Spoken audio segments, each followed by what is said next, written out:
दैनिक पाठ्य योजना प्रथम कक्षा 6th वर्ग ए दिनांक जिसमें आप जो कि पाठ पढ़ा रहे हो वो दिनांक कालांश सेकेंड अवधि 30 मिनट प्रकरण आयत का क्षेत्रफल जिसको हमेशा अंडरलाइन करना है। विद्यालय जिसमें आप इंटर्नशिप कर रहे हो या क्षेत्र ब्लॉक टीचिंग कर रहे हो वो उद्देश्य जो कि शिक्षण उद्देश्य होते हैं।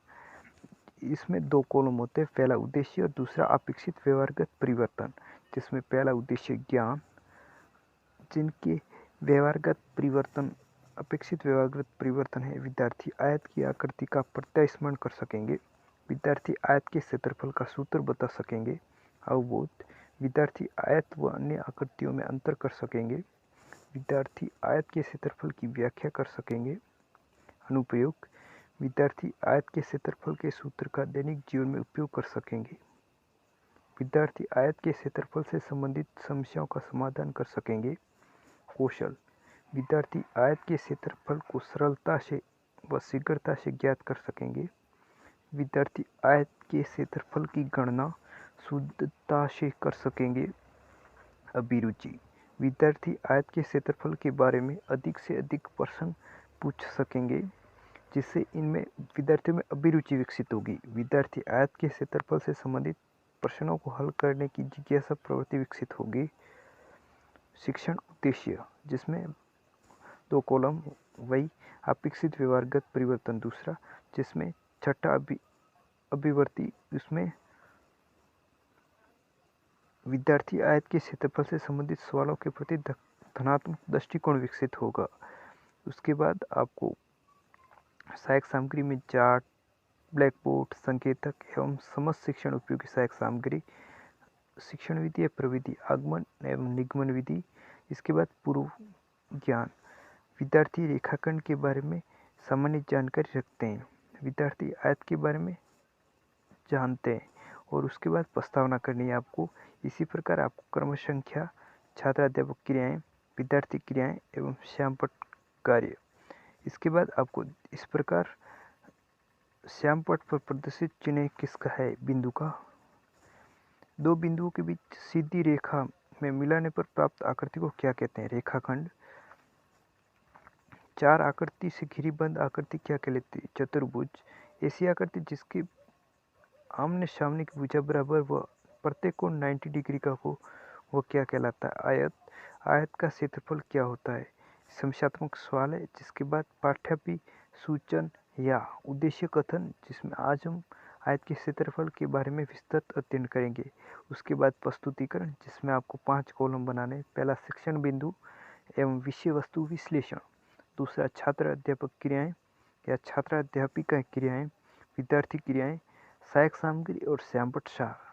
सहायक सामग्री में आप चार्ट मॉडल का प्रयोग कर रहे हो तो उसका नमूना यहाँ चिपकाना है, एवं श्यामपट्ट सार में श्यामपट्ट पर जो आप क्रियाएं कर रहे हैं उसका एक छोटा नमूना यहाँ चिपकाना है। जिसके बाद पहला शिक्षण बिंदु जिसमें आयत के क्षेत्रफल के सूत्र की स्थापना करेंगे हम, चार्ट दिखाकर प्रश्न पूछते हुए विकासात्मक प्रश्न पूछेंगे हम। आयत ABCD की लंबाई कितनी है, ये चित्र चार्ट में देखकर विद्यार्थी बताएंगे 5 सेंटीमीटर। आयत ABCD की चौड़ाई कितनी है, तो विद्यार्थी 3 सेंटीमीटर। और यदि हम ये आयत को एक ग्राफ पेपर पर बनाए और प्रत्येक वर्ग 1 सेंटीमीटर लंबाई और 1 सेंटीमीटर चौड़ाई का हो तो आयत में कितने वर्गों को ढक लेगा। इसमें हम क्षेत्रफल विद्यार्थियों को क्रिया द्वारा ग्राफ पेपर की सहायता से समझा रहे हैं। आयत का क्षेत्रफल कितना होगा, निरुत्तर विद्यार्थी ये समझ नहीं पाएंगे। ग्राफ में 1 सेंटीमीटर लंबाई और चौड़ाई की ग्राफ जो वर्ग है उनको तो गिन के बता सकते हैं, परंतु यह क्षेत्रफल कैसे ज्ञात किया ये बता नहीं पाएंगे, निरुत्तर। उसके बाद छात्र अध्यापक कथन करेंगे। आयत का क्षेत्रफल उस आयत द्वारा घेरे गए वर्गों के बराबर होगा। आयत का क्षेत्रफल विद्यार्थियों ने वर्ग गिन के बता दिया था 15 वर्ग सेंटीमीटर।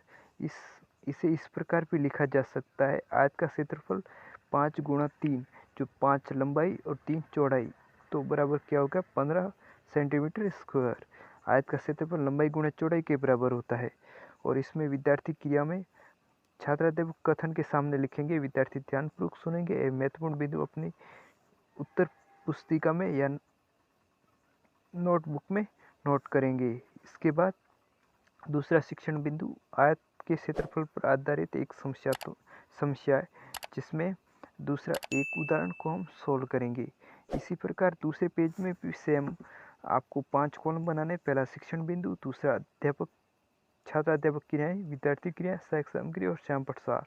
उसके बाद ये दूसरा सवाल है चार्ट दिखाते हुए, ये भी है जिसमें आपको एक प्रश्न पूछ रहे हैं। इसमें लंबाई 12 सेंटीमीटर, चौड़ाई 4 सेंटीमीटर है, जिसमें आयत का क्षेत्रफल की आयत डब्ल्यू एक्स वाई और जेड की लंबाई कितनी है 12 सेंटीमीटर। आयत डब्ल्यू एक्स वाई जेड की चौड़ाई कितनी, विद्यार्थी बताएंगे 4 सेंटीमीटर। और आयत के क्षेत्रफल का सूत्र क्या है, तो विद्यार्थी आयत का क्षेत्रफल बराबर लंबाई गुणा चौड़ाई है। तो आयत किस तो आयत डब्ल्यू एक्स वाई जेड का क्षेत्रफल क्या होगा, आयत डब्ल्यू एक्स वाई जेड का क्षेत्रफल लंबाई गुणा चौड़ाई 12 गुणा 4 बराबर 48 सेंटीमीटर स्क्वायर होगा। इसके बाद छात्र अध्यापक कथन करेंगे, जिसमें आयत डब्ल्यू एक्स वाई जेड का क्षेत्रफल 48 सेंटीमीटर स्क्वायर है, और इसके सामने लिखेंगे। विद्यार्थी ध्यानपूर्वक सुनेंगे एवं अपनी उत्तर पुस्तिका में नोट करेंगे, अपनी पुस्तिका में नोट करेंगे, जो कि शिक्षक द्वारा श्यामपट पर किया गया है कार्य। और इसी प्रकार जो विकासात्मक प्रश्न के लिए पूछे जो चार्ट का प्रयोग किया गया, तो उसका नमूना सहायक सामग्री में चिपका देंगे, और जो सोल्व करने के लिए छात्र अध्यापक द्वारा जो क्रिया की गई है श्यामपट पर, वो श्यामपट सार में चिपका देंगे। इसके बाद हम मूल्यांकन प्रश्न पूछेंगे। यदि आयत की लंबाई 3 सेंटीमीटर एवं चौड़ाई 4 सेंटीमीटर हो तो आयत का क्षेत्रफल क्या होगा। Option A 10 centimetre square, B 8 centimetre square, C 12 centimetre square और डी 14 सेंटीमीटर स्क्वायर। और दूसरा, आयत का क्षेत्रफल का सूत्र बताइए। तीसरा, यदि आयत का क्षेत्रफल 36 सेंटीमीटर वर्ग सेंटीमीटर तथा उसकी लंबाई 9 सेंटीमीटर हो तो आयत की चौड़ाई ज्ञात करो। यदि आयत की लंबाई और चौड़ाई क्रमशः 9 सेंटीमीटर और 6 सेंटीमीटर 9 मीटर और 6 मीटर हो तो आयत का क्षेत्रफल ज्ञात करो। पांचवा, यदि आयत का क्षेत्रफल 6 वर्ग सेंटीमीटर एवं उनकी चौड़ाई 2 सेंटीमीटर हो तो आयत का लंबाई ज्ञात कीजिए। कार्यकारी, यदि एक आयताकार बगीचे की लंबाई और चौड़ाई क्रमशः 50 मीटर व 60 मीटर हो तो आयताकार बगीचे का क्षेत्रफल ज्ञात कीजिए। ये विद्यार्थी करेंगे। पर्यवेक्षण टिप्पणी, जिसमें शिक्षक छात्र अध्यापक या छात्र अध्यापिकाओं को सुझाव देंगे कि आप अगले पाठ्य योजना में क्या सुधार कर सकते हैं। आपका बहुमूल्य समय देने के लिए धन्यवाद।